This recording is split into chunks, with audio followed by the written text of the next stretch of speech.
Ignition sequence start. 6.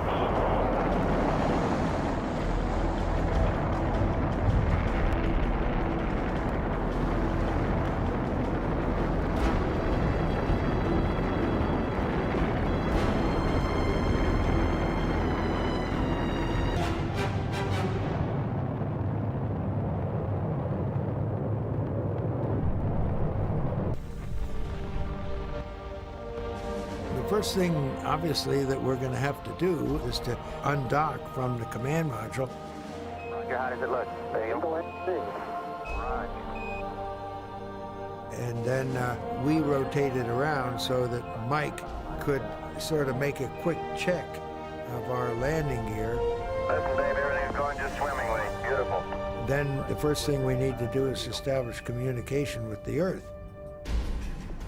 Houston Eagle, how do you read? Bye-bye, Eagle. We're standing by for your burn report, over. Columbia, Houston, we've lost all data with Eagle. Please have him reapply on the high gain, over. Eagle, Houston, we recommend you yaw 10 right will help us on the high gain signal strength, over. Yeah, you should have me now, Houston. Eagle, we got you now. It's looking good, over. You go to continue power descent. You're a go to continue power descent. The descent was very tricky business. Our plan was to start about 50,000 feet altitude, 3,000 miles per hour, to use one continuous rocket burn to decelerate to a hover in the landing area. Eagle, Houston, everything's looking good here, over. Okay, all flight controllers, gonna go for landing. Retro, go. Rhino, go. Guys, go. Control, go. Telcom, go. GNC, go. Ecom, go. Surgeon, go. Capcom, we're go for landing. Houston, you're go for landing, over.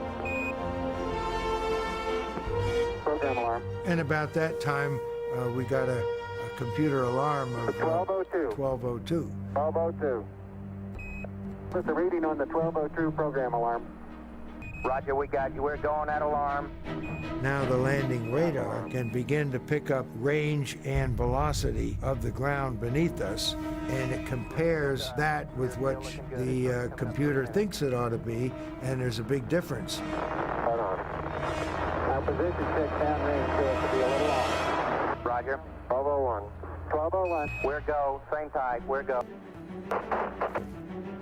Our computer was steering us toward football stadium-sized craters, surrounded by steep slopes and covered with very large boulders. 50 down at 2.5. 19 forward. Altitude, velocity, light, 13 forward. 100 feet, 3.5 down, 9 forward. When we got to about 100 feet, the low-level light came on, and Charlie Duke gave us a call of 60 seconds. 60 seconds. We better get on the ground pretty soon. Down 2.5. I didn't want to disturb Neil's concentration because I knew he was really working that problem. 2.5. Picking up some dust. 4 forward, drifting to the right level. We used most of our remaining fuel, finding a relatively level and smooth landing spot. Down a half. 30 seconds. Contact light. Okay, engine stop. HJ at a descent. Motion Houston, Tranquility Base here. The Eagle has landed. Roger, Tranquility. We copy you on the ground. You got a bunch of guys about to turn blue. We're breathing again. Thanks a lot. Houston, this is Neil. Radio check. Neil, this is Houston. Loud and clear. Inside the LEM, Neil Armstrong and Buzz Aldrin suit up for the most remarkable extravehicular activity of all time, the first EVA on the moon. Break.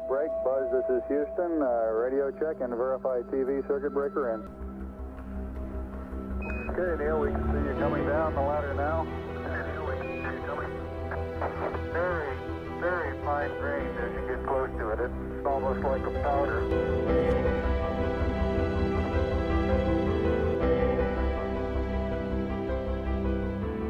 I'm going to step off the limb now.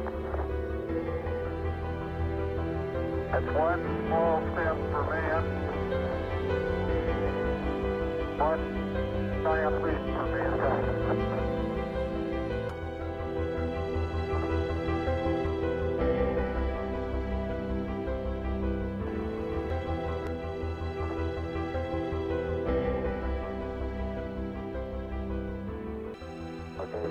Be careful there, Neil.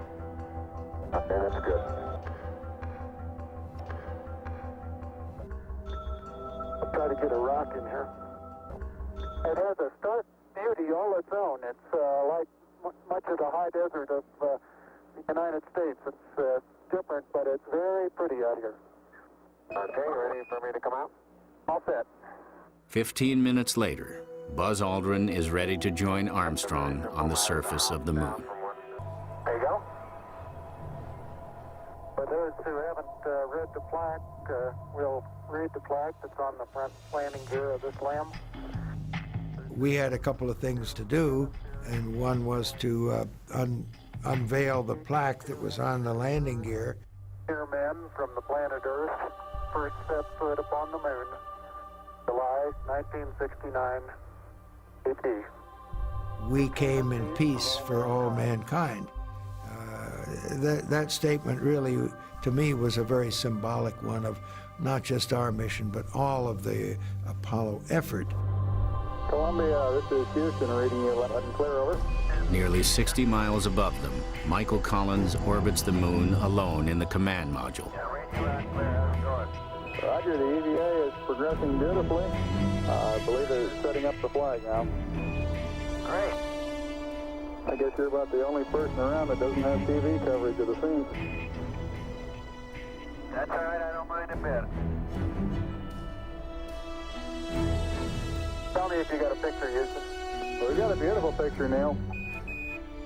The flag was kind of wrapped around the upper pole, and as it unfurled, there was a rod that would snap into position. See if you can pull that end off a little bit. But it didn't do that, and it was sort of bunched in one end, so we had to even it out. Straighten that end up a little. Okay. And I tell people that of all the 6 flags up there, that clearly ours was the best looking one. They've got the flag up now, and you can see the stars and stripes on the lunar surface. Beautiful, just beautiful. If you look real close, you can see that I'm saluting the flag. And for a military person, that was indeed a very, very proud moment to be on the moon saluting the flag. Beautiful view. Isn't that something? Magnificent sight out here. Magnificent desolation. Armstrong and Aldrin spend just over 2 hours exploring the surface of the moon. You've got your feet underneath you. They climbed back inside to repressurize the lunar module and then took a nap. And that was basically the spacewalk. It was a technical tour de force. 8, 7, 6, 5, port stage, engine arm ascent, proceed. With the planning of the flag on the moon by Buzz and Neil, Kennedy's political objective was satisfied. They traveled to another planet and eventually landed on it and explored it.